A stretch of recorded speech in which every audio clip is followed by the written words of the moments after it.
Welcome to the Damage Report, everyone. Today in the news, we are facing a lot on camera. The absolutely brutal killing of Patrick Lyoya. We're going to be breaking that down. Donald Trump admitting that he tried to get Bill Barr to take the fall over the big lie, and a new report on Dianne Feinstein's ability to do her job. Some very uncomfortable stuff there, but we're going to grapple with all that and more. I am, as always, Johnny DeRola, and I am very lucky to be joined on the show. Previously has been on the show, but not with me, so it's certainly a treat for me. Nelini Stamp, welcome to the Damage Report. Hey, John, thank you so much for having me. Very excited to have you on. So I believe you've done the show with Francesca before, right? Yes, I have. Oh, that's awesome. Amazing. Okay, so it's likely that the audience is familiar with you then. But could you tell us a little bit about your work? Yeah, so I am the director of strategy of the Working Families Party. We are a grassroots political party that's fighting for the many and not just the few. We find, recruit, and train candidates to run up and down the ballot for office. And we're hoping to get a working families majority this year in Congress. And I'm super excited about the work. I had thought that we were just supposed to wait until the week or two before the general election each cycle and then just go with whoever is presented to us there. Are you implying that there's work to be done far in advance of that day? I mean, we could just do it the weekend of, no, just kidding. We actually have to do the work 24 hours. Well, not hopefully with sleep, 7 days a week, but it is imperative that we do it year round. It is important if we're actually gonna build a progressive majority that we need to do the work all the time and not just the weekend before the election or just in August when everybody's out from Labor Day. Okay, you've convinced me. I think that makes all the sense in the world. And in fact, today, we're gonna be talking in just a little bit about the current progressive caucus and some of what they're doing. Looks like there might be some more work to be done. So we're gonna dive into that. We're actually gonna be talking at least briefly about the Working Families Party. So everyone get ready for that. If you're on a platform that allows for the liking of videos, that'd be great. So the people know that we're live. And if you wanna send us any comments, tweets, super chats, all that, we'll respond as we go. But with all that said, Nelini, you ready to talk about some news? I'll take that as a yes. I certainly am. We're ready. So anyway, let's jump into, by the way, I wanna give everyone, it's gonna be baked into it, but content warning. The video that we're about to show to you is incredibly graphic. We believe it is crucial for an appropriate understanding of the situation, but bear that in mind as we get into this. Let go, taser! How many cars you got going? Drop taser! Everyone.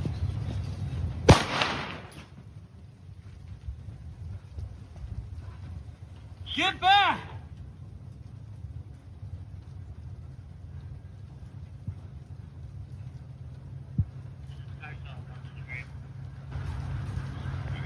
Get back! What you saw in that video was a Grand Rapids police officer, currently unidentified, but protests are trying to produce an identification there, struggling with and then putting his gun to the back of Patrick Lyoya, a 26-year-old black man, and shooting him and killing him.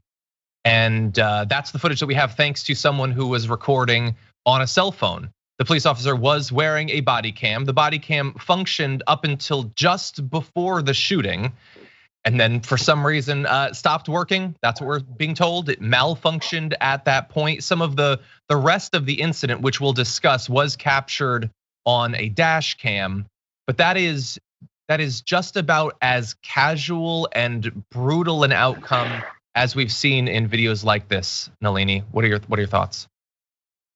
I mean, I'm just sick and tired of being sick and tired of watching police shoot and kill and be the judge, executioner, and jury all the time. It is something that is really tragic that we've had the largest protests in the history of this country and things are still happening like this. This is almost 2 years after the murder of George Floyd, 2 years after Ahmaud Arbery, Breonna Taylor, and we still have not seen things change for us. And so every time I see one of these, I unfortunately feel desensitized these days, but every time I see this, I wonder when justice will actually be served. Because justice is not just about people being held accountable, it's about changing the system once and for all. Yeah, and trying to stop. It's not just that we want justice in this case. It's we don't want more cases of this. And like Absolutely. you said, you're sick and tired. It's because how many? How many has it been? How many that we talked about just on this show? And what percentage do we even get to on this show of horrible incidents rising to the level of tragedy of this? Well, we want to give you more details. This happened in Grand Rapids. As a city of 200,000 people, the population there is 18% black. And by the way, Ben Crump, lawyer who many in the audience are probably familiar with, shared a photo and some details about Patrick, saying he's 26-year-old, a Congolese refugee, showing a photo of him and saying that his family came to our country in pursuit of the American dream, but instead are now living a traumatic American nightmare as they have to bury their loved one, join their family in demanding justice. And people have been protesting to find out more about what happened and to try to get justice in this case. The videos were just released yesterday, actually. Some videos showing Patrick driving through a residential area when he's pulled over. There's a brief conversation. Patrick wants to know what he did wrong. At some point, there's the beginning of a scuffle and Patrick runs away. They grapple in a yard, and the cop says multiple times to let go of my taser. And that is when the cop makes a decision. Whether he admits to, whether he understands the decision he made was, Patrick, let's take his perspective. And let's say that Patrick was trying to get the taser. I am so worried about him getting this taser that I am now going to kill him. I am going to put my gun to his back and I'm going to shoot. I'm not going to hit him. I'm not going to try to get control of the taser and use that. This is the point where I am going to execute him. And I know, like we said, we've covered so many things like this, but I cannot understand making that choice. The decision that what was a routine traffic stop now necessarily has to result in him dying. Yes, it's so sad. I mean, in a lot of countries in the world, they only match force with force. So if somebody's trying to take a taser, you don't actually escalate with a gun or a knife or whatever it is. You meet them with hand-to-hand combat. But at the end of the day, we have just said over and over again, from the street to organizations, to institutions from like the NAACP, all the way to movements like the Movement for Black Lives, we have said enough is enough. And it is time for real police reforms. The Movement for Black Lives has a policy standpoint that Congress could pass today. If people really, really, really wanted to actually get to the bottom of this, we would reform our criminal justice system once and for all. We will reform what policing looks like in this country once and for all. And that's what we need to do, because I do not think any of us should be proud to live in a country that can senselessly kill Black folks over and over again at the hands of police. Exactly, and we're gonna get to more details in just a minute. But just briefly, we did a story maybe 2 weeks ago about the level of police killings that had happened in the years leading up to 2020, when we had all of those protests month after month after month, and how many have happened in the years since. And there has effectively been no discernible change, despite like the largest social justice protest, the largest protest movement of our lifetimes. It hasn't seemed to have cut the violence by 10% even, let alone there have been a few cities, maybe a few states that have passed a few laws. That's good. And we only got that because of people working diligently at the local and at the state level. But what nationally has happened? What has actually changed? What do you think about, now that we have a little bit of perspective, we can look back on what came of the movement? What do you think about it? Yeah, I mean, what I see right now is a trend to blame it on criminalization and to fund the police more. Everybody's saying, oh, well, we defunded the police everywhere. And that's just not true.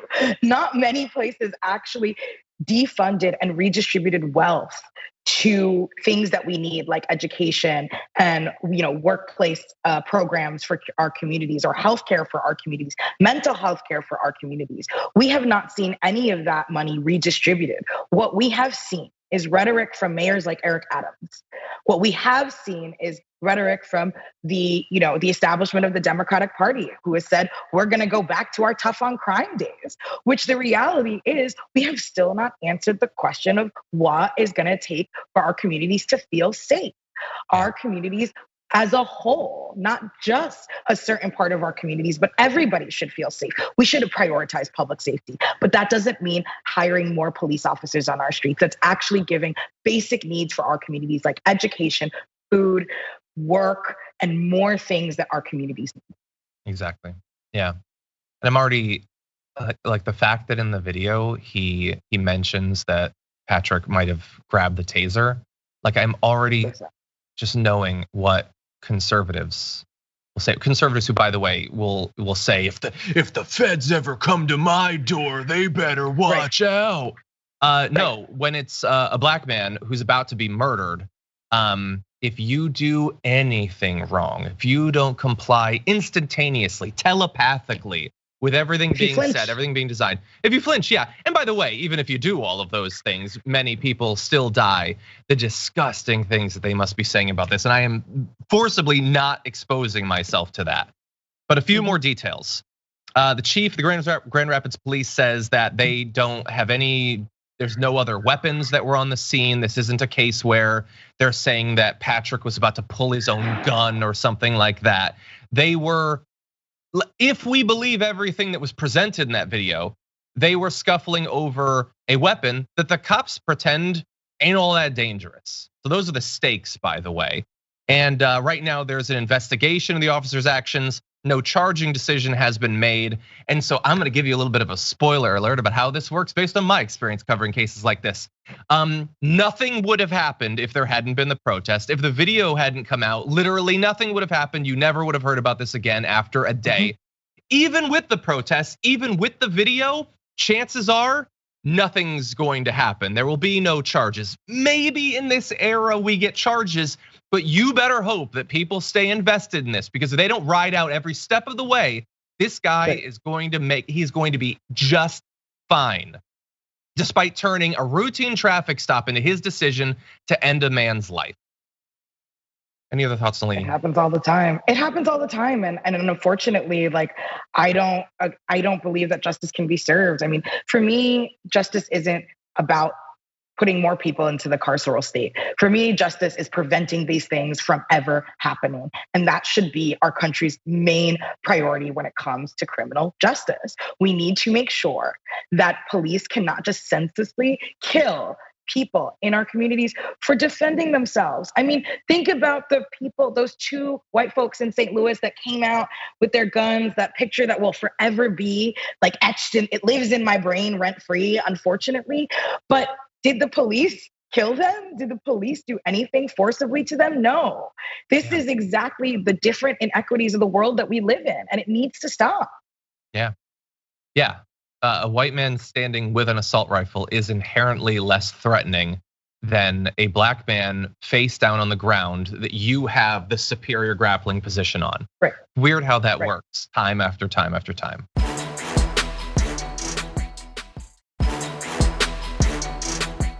We're going to switch things up entirely. Very different sort of consequential issue, but let's launch into this. But Bill Barr, the Attorney General, didn't want to be impeached. They were vicious with him. They said, we're going to impeach him. They didn't even know why, but they were going to impeach Bill Barr. He didn't want to be impeached. How do you not get impeached? You just sit back and relax and wait out for your term to end, and that's what he did. And it was a sad thing and a sad day for our country. Then he writes a crummy book. How do you not get impeached? Of course, I mean, it's such a routine thing for government officials to just constantly be impeached. How do you not just get impeached? Donald Trump wants you to know. Well, the stakes there are that he is talking about Bill Barr, and he's talking about what he wanted the former Attorney General to do to stop the results of the 2020 election from being put into effect. Donald Trump did not want to be booted from the White House, and he wanted the AG to find some way within the law, outside of the law, to stop that from happening, to effectively end democracy. And if that resulted in him being impeached, that was a sacrifice Donald Trump was perfectly willing to make. He goes into more depth on what he wanted Barr to do in this video. Which was so false. But you know what? Had Bill Barr had the courage, a lot of this could have been taken care of. Well, I'll say this. The U.S. attorney in Philadelphia said Bill Barr told him not to investigate the fraud in the elections. And he said, don't do it. And he wrote a letter to that effect. And, it's had Bill Barr had the courage to do what he should have done instead of being worried about being impeached. I said, look, get impeached. I went up a lot in the polls when I got impeached. You have to get impeached, maybe. But he was so afraid of being impeached that he refused to do his job. And that includes on some of the things you're talking about. Now, just to be clear, the only consideration, the only stakes on you potentially being impeached is what effect it has on your ratings. Obviously, Bill Barr needs better ratings. He should just get impeached. But look, there's some shorthand there that's probably already obvious to you. If he'd had the courage, is what Trump says when he wants someone to break the law, to go against the Constitution to help him. If only Bill Barr had had the courage to invent voter fraud. That's not about courage, that's about a complete lack of ethics, which generally Bill Barr had demonstrated up until that point. He just wasn't willing to overturn the results of an election. They call that a lack of courage. If Mike Pence had had the courage to stop the certification, there was no place within the Constitution, the way our government works, for him to do that. It has nothing to do with courage, it has to do with the law, with the Constitution that's at the core of our country. But that's the way that Trump is always going to talk about it, Nelini. If only someone had had the courage to overrule the results of the actual vote. I mean, Donald Trump is kind of a classic reality television villain, right? And he displayed it as president. He wants loyalty above anything. He wants people to break the law above anything. He doesn't actually care about, and never has, about the Constitution of the United States. He's cared about himself, what is going to work for him and his cronies. And that is what he's cared about and centered this entire time. What I think is really, really interesting is that we hear over and over again that he was willing to break the law and he wanted other people to break the law, yet he has not been penalized for any of it. Yeah. He actually wasn't really, he wasn't officially impeached so that he couldn't run again, right? He was impeached in the constitutional congressional way, but he wasn't actually removed from office so that he couldn't run again. There hasn't been a case against him just yet. There is definitely folks in his ranks that are being, called in for comment, but he hasn't been called in yet, and it's about time. Yeah, thus far, no consequences, some ongoing investigations that maybe. I mean, he's got records at Mar-a-Lago right now. Doesn't he have like a whole box of records at Mar-a-Lago right now? They might have been recovered, but yeah, this guy is desperately trying to get you to lock him up and they still won't do it. How many ways can he declare? By the way, this was an interview with Sean Hannity. He didn't have to do the interview. He didn't have to reveal this. He just decided to add a little bit of fuel to the fire. Oh yeah, no, I tried to get my AG. I pressured him to overturn this thing. A weird choice. Well, unfortunately, his base loves it though. That's the thing, is that his base wants people to have that outsider, right? Kind of like antagonistic to the system, even though the system has perfectly worked well for most of his base. Yeah. So I think it's really important that unfortunately his base wants him to do this, which is why he continues to do so. Yeah, and by the way, he's going against the system, with the system being the guy he chose to be the AG. So often he's the big man who's going up against his appointees, the people he chose, time after time after time. Now in this case, thankfully, Bill Barr wasn't willing to go this far. A bad guy, by the way. He was chosen because he auditioned on Fox News and reassured Donald Trump that he'd give him mostly whatever he wanted. Remember, in advance of the Mueller report, he put out his pre-report lying about the content of it to shift the narrative before the actual details had come out. This was a bad guy, a Trump loyalist. The only thing he wouldn't do was overturn the results of the election, something he had no power to actually do. But yeah, back in December 2020, just a month after the election, he did an interview revealing that they had found no evidence of widespread fraud, which seems significant, but I'm not a Trump cultist, so I don't know. Anyway, he said he wasn't going to investigate the claims and he eventually resigned. He was pushed out effectively. And it wasn't until quite a bit later when his crummy book, according to Trump, came out, where he rejected the fraud claims. He blamed Trump for the January 6th riot. He said that Trump wasn't fit for office. And by the way, remember that, because in a minute it's going to be relevant. Not fit for office. He wrote that Trump surrounded himself with sycophants whack jobs from outside the government who fed him a steady diet of comforting but unsupported conspiracy theories. He said that the absurd lengths Trump took to try to get back into office led to the rioting. But by the way, he did say that if Trump is the Republican nominee in 2024, he's gonna vote for him, despite not being fit for office.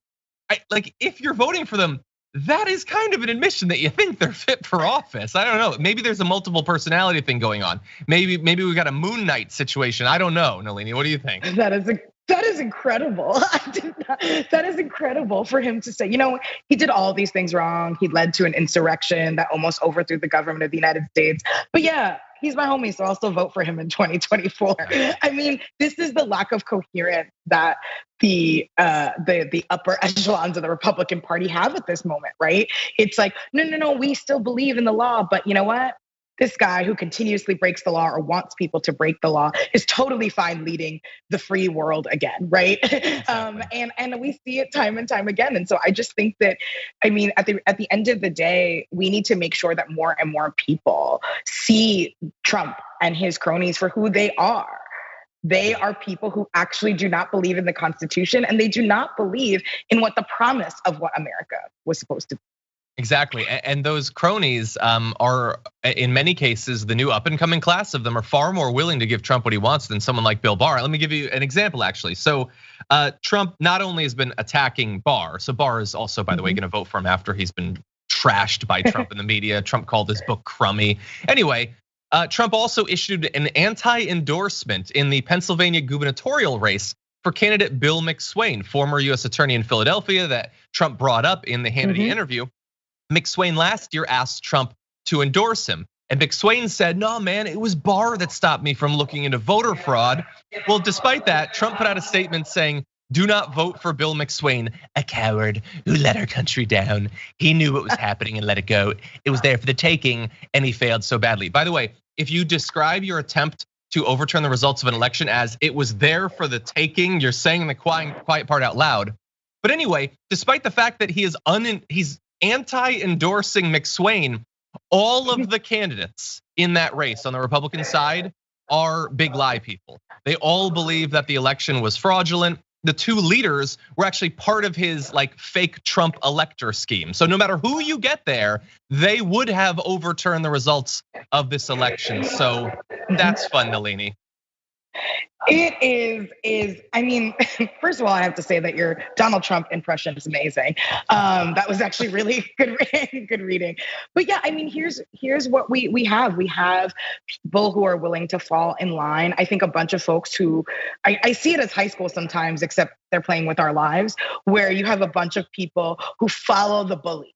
Because out of fear, but also follow the bully because they want to be popular so badly. Yeah. It's like they can't not be popular. So you have all these people who will just fall in line no matter what he says about them. Look at all of the things that Trump has said about Ted Cruz, and Ted Cruz spread the lies about the election as well. So we're just 100%. Seeing a really popular bully be that bully, but unfortunately a leader in this country. Exactly. I'm gonna leave you with one more fun note. If we could jump ahead to this screenshot from the interview, heads up to director. One of the lower thirds caught Assan's eye on Twitter. Lower third says, Donald Trump on Biden families, foreign dealings. And I agree. We should be worried about the foreign dealings of family members of the president, especially if it's big dollars. I don't know, maybe the fact that we found out this week that Saudi Arabia looked into Jared Kushner's request for $2 billion, said it's a joke, it's a terrible bet, but they gave him the $2 billion anyway. Maybe that's worth bringing up, Hannity. What do I know? I'm not on TV. Anyway, with all that said, we do have to go to our first break, but when we come back, we're gonna be diving into the Democratic Party, both the Congressional Progressive Caucus, as well as Dianne Feinstein. All that and more after this.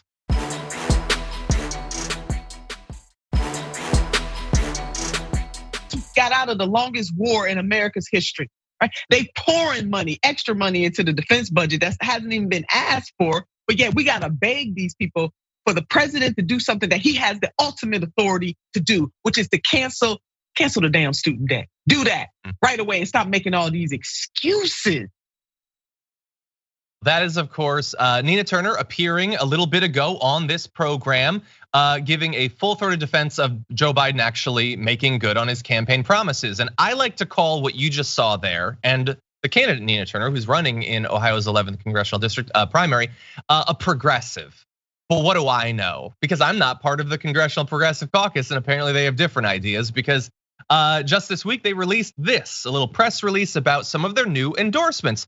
And by the way, there are many endorsements there, some of them perfectly fine, good progressives. But if you zoom into one of the paragraphs, they have their new slate of CPC incumbent endorsements, and one of them there, not far from Katie Porter, who I like, is Shontel Brown, who is of course the candidate who is running against Nina Turner in the same race at the very least. And the idea that she is the most progressive candidate in the race, I find to be an interesting choice. Now they defend it saying, we're proud to support and endorse this group of bold progressive leaders that are fighting for working people in their communities and across the country. Each and every one of them is working every day to take on corporate special interests, fight for economic and social justice, universal health care, climate action, and bold solutions to the urgent crises facing our country. We are thrilled to support their campaigns and look forward to continuing to build the progressive movement. So these are apparently, according to Mark Pocan, Pramila Jayapal, who we've had on, and I, for the most part, like Jamie Raskin has been on a number of times. I like Jamie Raskin. Is she the most progressive in the race? I get that she's an incumbent, Nelini, but what do you think about this and the CPC weighing in on this race? Yeah, so the Working Families Party has endorsed Nina Turner because she's the most courageous fighter for working people. And we value the role that the CPC plays in Congress, but we think that they got it wrong here. Well, we know that they got it wrong here because we've endorsed Nina Turner. And we're gonna do everything to make her win. But look, allies are gonna disagree at a lot of times. And this is why we build broad coalitions. So while we do not agree with the CPC's endorsement of Shontel, we are going to do everything in our power to make sure that Nina Turner wins that race when the primary comes up. Exactly, yes, and that is very reasonable. I am not, 100% like, if they're not exactly what I would have cooked up in a lab, I will destroy them. That is some people's bag, which makes less strategic sense than it does potentially audience building sense, but I digress. That said, like, it seems like a sure bet that the Democrat who wins this primary is gonna go on to win it. I don't think that that's super disputed. So why not get the stronger progressive? And by the way, I could point out all the ways that I think Nina Turner is a stronger progressive. Indirectly, Nina Turner is gonna do that job too, because she had a few tweets and I just wanted to highlight a few. She said progressives aren't afraid to sign letters urging POTUS to cancel student debt. That's because progressives don't take money from lobbyists, a student loan company. She's not saying anything. She's just saying. Progressives don't take money from billionaire Trump mega donors. That's not about anybody in particular. She's just saying. Interesting related note, The Intercept recently had a rundown just last year of some of the GOP donors funding Shontel Brown. So, interesting. Anyway, progressives support abolishing the filibuster. Now, to be fair, Shontel Brown, she does support a carve out specifically for voting rights legislation, but that is hardly an overall change to the filibuster, the sort of structural change we've been talking about. And progressives don't take corporate PAC money. So that is what Nina Turner says. And so these are important things that really tell you about who a candidate is. Yeah, I mean, I think that here's the thing. I feel like, look, the Congressional Progressive Caucus has been large for quite some time. There are members in that caucus that have had an interesting history, a voting history, and interesting money and donations that I've taken. But look, I think that Nina Turner is right, is that this is why she's making the case for herself. She is saying that she doesn't take corporate PAC money, that she believes in canceling student loan debt, that she believes in abolishing the filibuster, because that's where the progressives' lines are. So we're so excited, and I think it is a missed opportunity for the CPC, but they're going to do what they're going to do, and we're going to continue to build a broad coalition and support and win that race. And we're going to continue to build a working families majority in Congress, which is what we believe that we need to shift the spectrum of what the Democratic Party is talking about in Congress these days. I agree. Yeah, and by the way, I would love to see, like, the CPC, the members are, on average, I would say, are better than most Democrats. But could we have like an actual like Could we choose the definition of progressive in our progressive caucus rather than like only it being a comparative thing? Can we get that?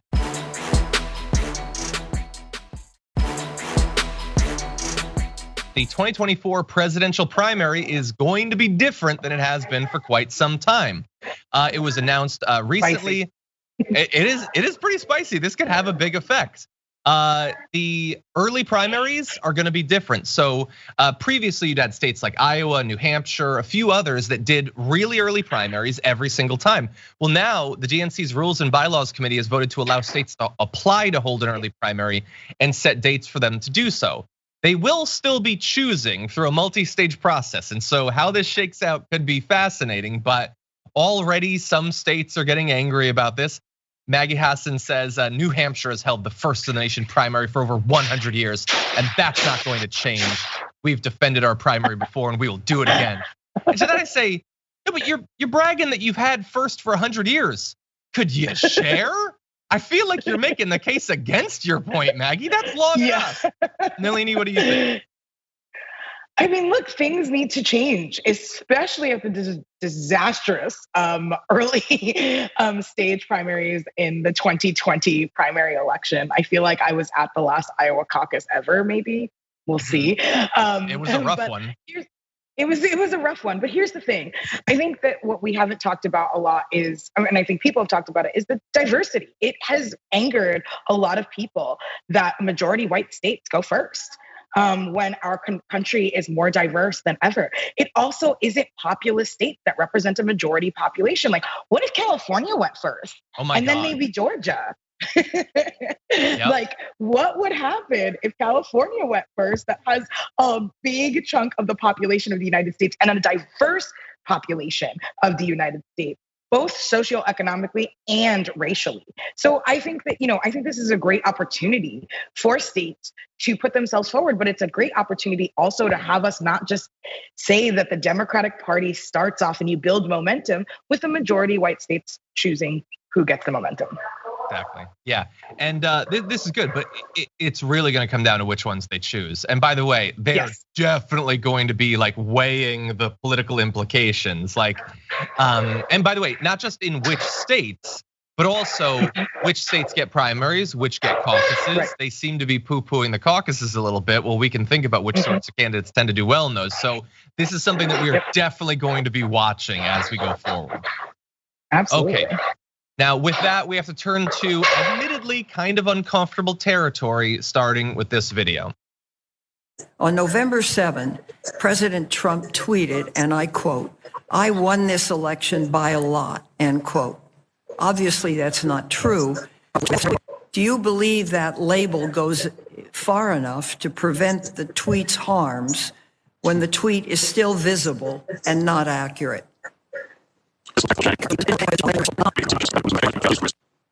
Well, let me give you a specific. On November 7, President Trump tweeted this: "I won this election by a lot."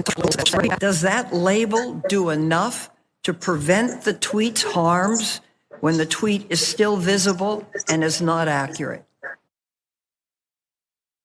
So look, that was Senator Dianne Feinstein asking the head of Twitter the same exact question twice and not seeming to understand that she had asked it twice. And that is one of several incidents in recent years that have led people, as well as behind the scenes info from people working with the senator, to think that perhaps she is having a little bit of difficulty in understanding what is going on, expressing herself, organizing her thoughts. Well, that is going to be buttressed by this new report coming out. We saw in the Daily Beast of a number of sources talking about her current difficulties. 4 US senators, including 3 Democrats, as well as 3 former Feinstein staffers and the California Democratic member of Congress, told the Chronicle in recent interviews that her memory is rapidly deteriorating. They said it appears she can no longer fulfill her job duties without her staff doing much of the work required to represent the nearly 40 million people of California. Bear in mind, she's not just a senator, she's a senator for California. If being a senator is a difficult job, it is particularly difficult when you're in a massive state just like this one. They said that the memory lapses do not appear to be constant, and that some days she is nearly as sharp as she used to be. Yes, the original reporting is Chronicle, just to be clear. Thank you to the producers. But some close to her said that on her most difficult days, she does not seem to fully recognize even longtime colleagues sometimes she will ask small talk questions in conversations and then ask the same question again because she doesn't remember that she already did. So look, as I said in the run up to this, talking about someone's mental faculties, especially someone who is on the older side, is a very uncomfortable thing. And in many cases, there's been a lot of conspiracy theorizing about these sorts of topics. That said, she is a senator. And this is multiple other elected officials saying that they are worried about her ability to do her job. Nelini, what do you think about this?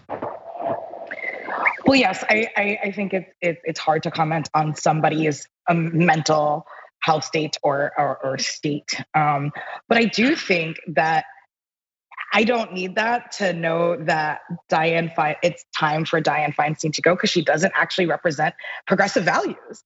I think a lot of folks remembered when Sunrise Youth confronted her about the Green New Deal, and she just shooed them away, didn't want to listen to them, didn't want to listen to young people in her state who were concerned about their futures and climate resiliency. I also am old enough to remember when she hugged Lindsey Graham after the Amy Coney Barrett trials and said this was the best Supreme Court, trials we had? We're not trials, but interviews that we've had and process that we've had.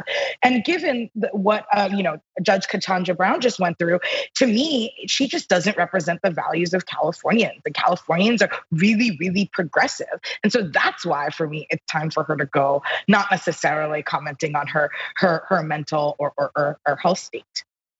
I think that that's a very responsible way to go about it. Like, this is not going to help her. Although we should bear in mind, other elected officials are talking about her potential difficulties. They're trying to, theoretically get out in advance of her running for re-election, which we still don't know exactly what she's going to do. Right. It could be that they're doing that because there is some other person they'd like to see be appointed to that spot or run for that spot. Right. We have to bear in mind, they potentially could be biased too, but yeah, Dianne Feinstein is obviously, she is representing among the most progressive states in the entire country. Shouldn't we thus have one of the best progressives? And we could. There's certainly enough people. I mean, God only knows if the Democratic Party in California would let that happen, the amount of money that would be thrown against them. But this could potentially go to, there could be in 2024 a race here. Is there anyone that leaps to mind for you as someone who might be more representative of the state that could take Feinstein's position? Ooh, what an interesting, spicy question. I mean, I think that there are a lot of a new generation of leaders in the state of California. I know that there's a progressive city councilwoman in LA, Nithya, who's been really great. There's a lot of folks in the state legislature as well. There are folks like maybe Ro Khanna, who has been in, a progressive for quite some time. So I just know at the end of the day that Californians are really organized. We've seen that in the 2020 primary. We've seen that with the stuff that has been able to be won in the state. And I fundamentally believe that if a progressive steps up, that can do the job and that has the support of community and organizations, they could win. Yeah. Well, look, I think that there's I imagine Katie Porter would probably make a good run for that. And there's Barbara Lee maybe. This was the sort of talk that was going around in the last contested election. But anyway, we're gonna have to see. It's super high stakes. We need a leader, and I think that we deserve one. Anyway, there's more details available. You can go to the Chronicle's reporting if you want to find out more about this. That said, we are going to take our last break of this first hour. When we come back, a TikToker lays into Greg Abbott on the way that he has shut down the border. You might not have heard that much about this yet, but it's big and consequential, and we'll have the details for you.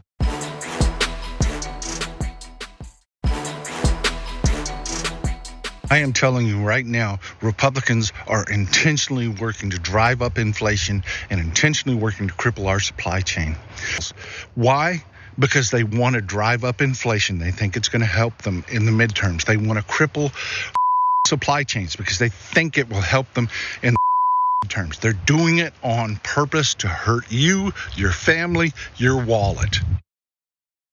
That is TikToker Paul in Texas, who has a theory about what Greg Abbott is doing right now that's already causing chaos at the border and could have long-term consequences for the price and availability of a number of different products throughout the country. He gets into his whole theory in this video. Right now, Governor Abbott here in the state of Texas is forcing the DPS, which is our version of the state troopers, to stop every single truck coming out of Mexico. Every single truck. And do a safety inspection on it.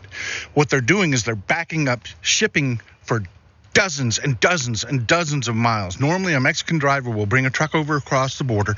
They'll drop it at a depot, and an American driver will pick it up and drive off. They usually do about 4 a day. They can't get one through. They can't get one truck through. They're backed up for miles. Laredo's the largest land port in this country, and they've got it backed up so goddamn far you can't even see the end of the goddamn line.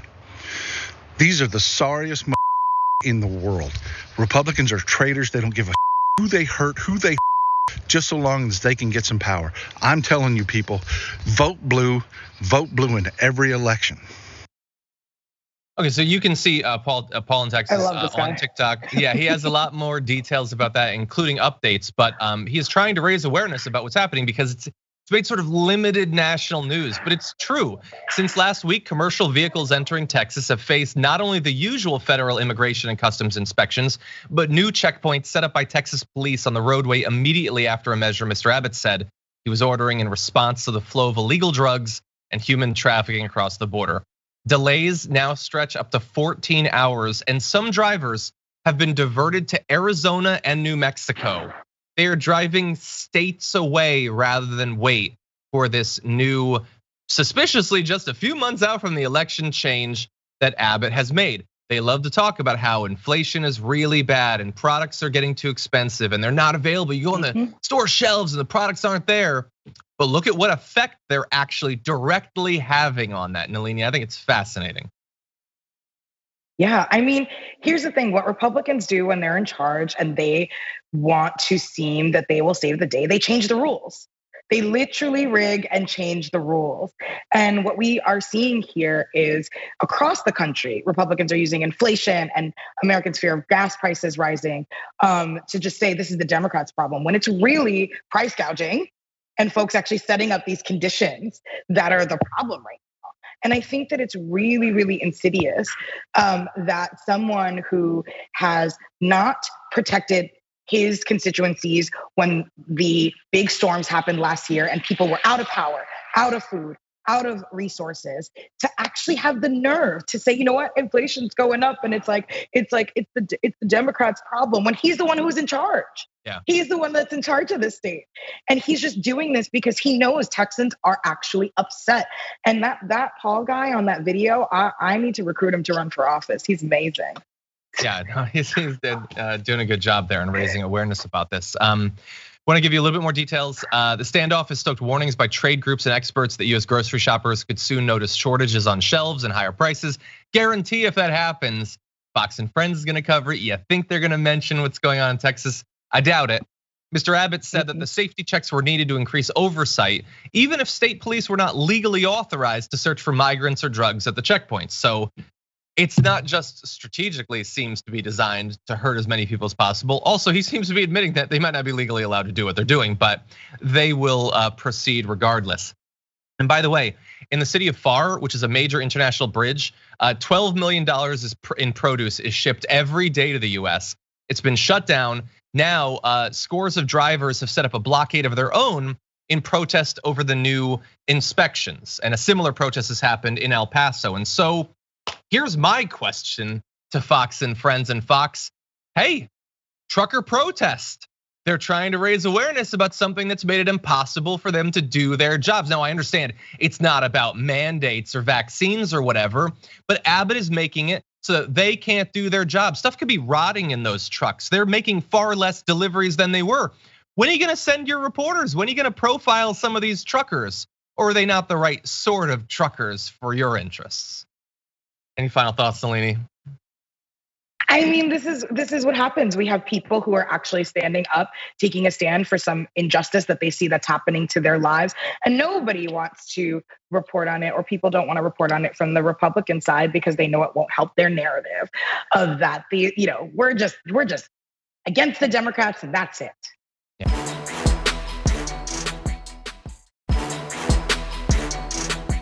About 1 month ago, we told you about Mark Meadows, who had claimed to have been living in a cabin on top of a mountain in North Carolina, even though like that's where he was registered, but there was no evidence that he'd ever actually been there. Now that seemed weird. Well, we're not the only ones who thought that, because he's now he's been removed from the voter rolls there, and there's an investigation going on to whether he might have violated the law in registering to vote in a place that he apparently had never lived in. It was a rented mobile home in Scaly Mountain. Sounds nice. Anyway, he voted from there as an absentee in the 2020 presidential election.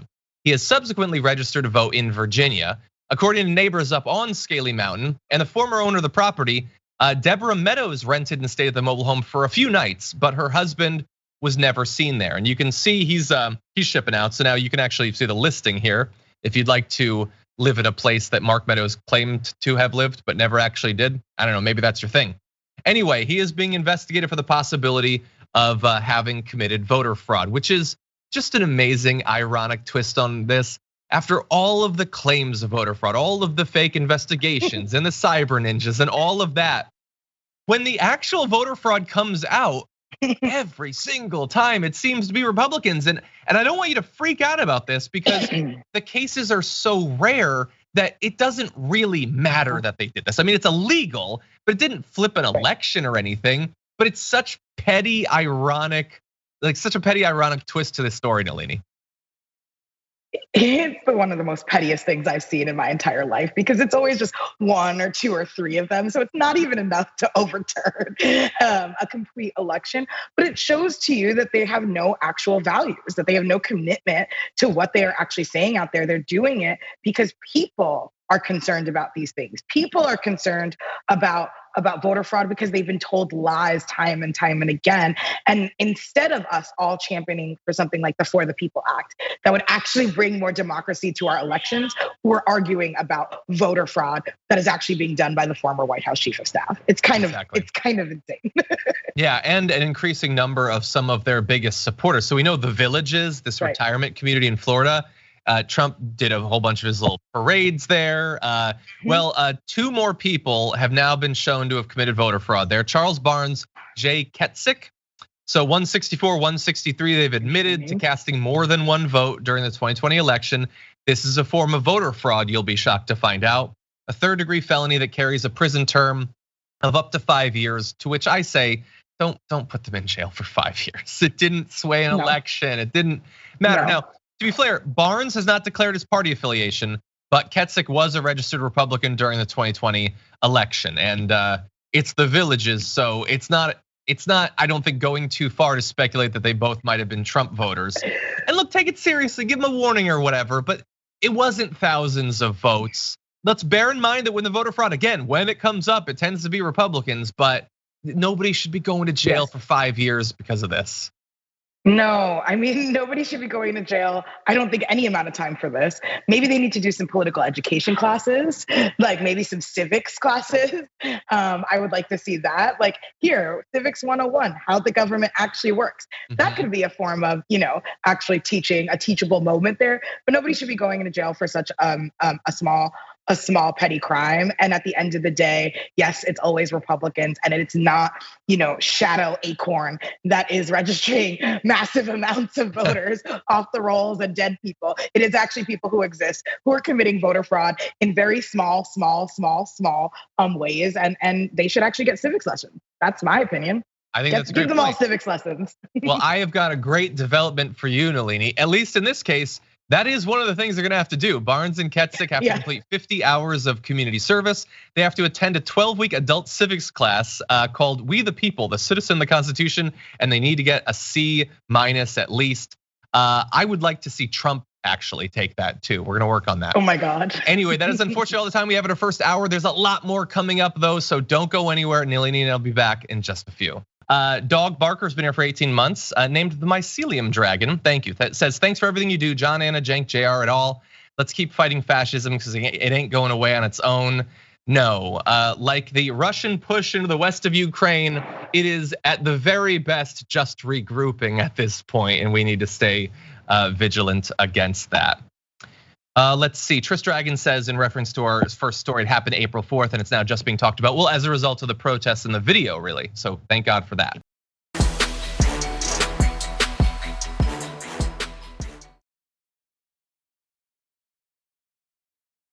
Thanks for listening to the full episode of The Damage Report. Support our work, listen ad-free, access members-only bonus content, and more by subscribing to Apple Podcasts at apple.co/TYT. I'm your host, John Adarola. I'll see you soon.